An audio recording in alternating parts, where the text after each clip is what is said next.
Xabi Alonso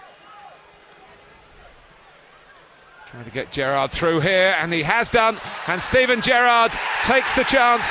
It's another perfect pass from Xabi Alonso. It's a second goal for Liverpool, and it's Gerrard's 11th of the season already. And that second goal so close to half-time could be, even at this early stage, a real knockout blow for the Premiership's bottom club.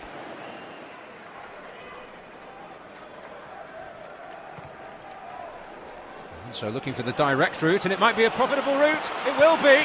It's Djibril Cissé, and Liverpool are marching on to another 3 points. Totally route one. All credit to Xabi Alonso, because he found his target. A good trainer? Yeah, very good trainer. Yeah, works hard every day. That's when he's a really good lad. He puts the graft in on, you know, and in training also in the game. He wasn't just a fantasy player, if you like, or a skillful player. He put the graft in as well. And Zogbia, no gap to go through. Xabi Alonso closes it, and he's gone for it, and Harper slipped. Would you believe it? Xabi Alonso, a repeat of his FA Cup heroics from last season, but in the most spectacular style. Harper lost his footing, and by then the ball was flying past him anyway. The Copper claims Xabi Alonso a dramatic and memorable goal.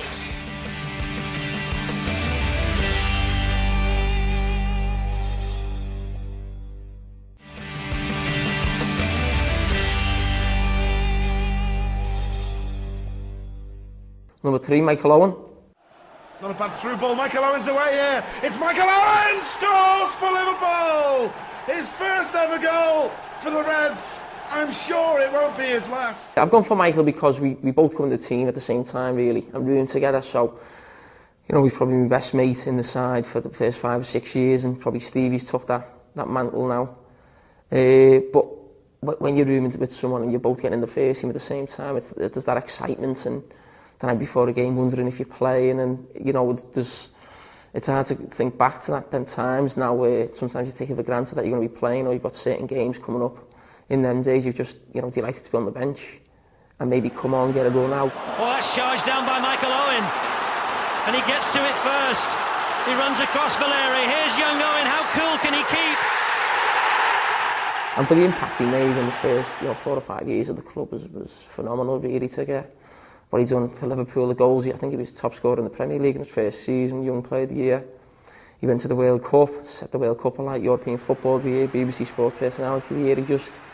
He just took off, and I was rooming with him, you know, and it was just unbelievable to be that close to someone who was getting that much coverage at the time and was the talk of, you know, the country or Europe, really, and also the achievements in the treble season. Not a bad ball either. It's Owen's away. Michael Owen scores for Liverpool. Superb finish. Spitzer, Heskey. Oh, it's a great dummy. Owen's away. It's Michael Owen. Goal for Liverpool. Michael Owen, his 11th goal of the season. Also, what he done in that cup final, that was, you know, we've had the Steven Gerrard Cup final, if you like, in 2006, and for me, the 2001 Cup final is the Michael Owen final. When did you first meet Michael? When he come to play for us in the Youth Cup. We had a good side, but we were short of a striker. We were playing Man United. We got through a few rounds. And he come in the Man United game and scored a hat-trick. Got us through 3-2, and then we ended up winning the trophy. And that was the first time I got to know him, but not too closely, if you like. Because we didn't really room together at the Youth Cup, but then we both seemed to get into the first team together, and it went from there. It's Owen onside, and Michael Owen scores his first goal at Anfield in the senior side. He's always been very level-headed lad. He's always been even when he was 18, he was like 28 really. I used to, pest him maybe to come out at times or let his hair down, and he always knew what he wanted to do, and he had his family around him. He didn't have too many friends outside as in a circle, if you like. He just used to keep it very tight with a couple of friends and most of his family, and he was like in his zone. He knew what he wanted to do, which was to do as much as he could in football and look after himself. And just for the way he was, even at that age, I feel sorry for him, the amount of injuries he's had, really, considering he looked after himself so well and never got involved in anything off the pitch. He was always a model pro.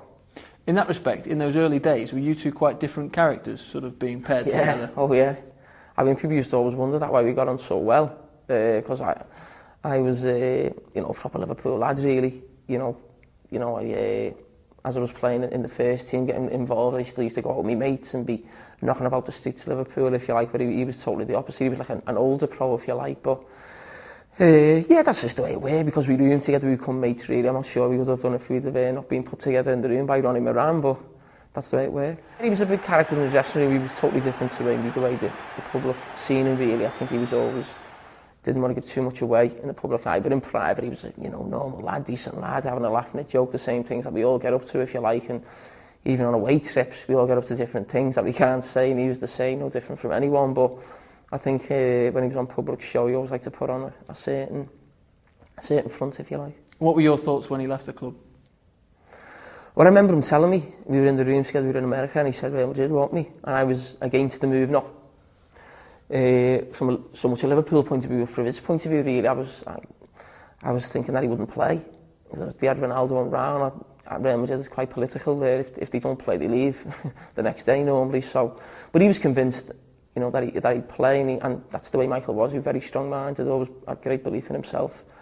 And he probably proved me wrong, really, in a way, because I didn't think he'd play so much and score as many goals as he did. But even then, Real Madrid still let him go, if you like. So I think that shows what was right. So we're probably both right in a way.